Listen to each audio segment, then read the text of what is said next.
Drama serial मेरी बहुएं की आने वाली एपिसोड में आप देखने जा रहे हैं कि ईमान की सास ईमान से कहती है कि आज जो कुछ भी हुआ है वो देख बहुत डर गई हूँ।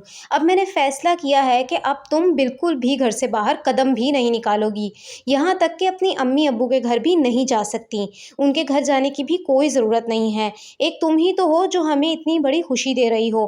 खुदा ना खास्ता महक जैसा हादसा तुम्हारे साथ हो गया होता तो हमारी तो ये खुशी गम में बदल जाती। तो ये सुनते साथ ही ईमान कहती है कि अम्मी आपका ये डर जायज़ है, मगर ये भी तो सोचें मैं ऐसे कैसे घर में कैद रह सकती हूँ।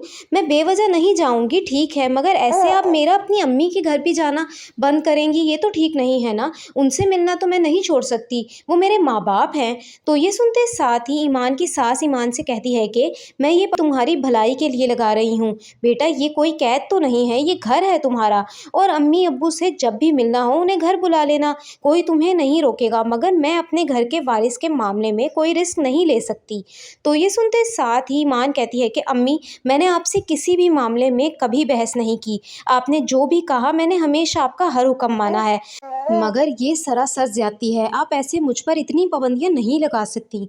ज़रूरी तो नहीं है कि जो हादसा महक भाभी के साथ हुआ वो मेरे साथ भी होगा। बाकी बहुओं को तो आपने खुली छूट दे रखी है और मेरे लिए इतनी पाबंदियां। तो ये सुनते साथ ही ईमान की सास कहती है कि देखो मेरी बात को समझने की कोशिश करो, महक कभी माँ नहीं बन सकती और फबीहा ने अब तक मुझे कोई खुशखबरी नहीं दी।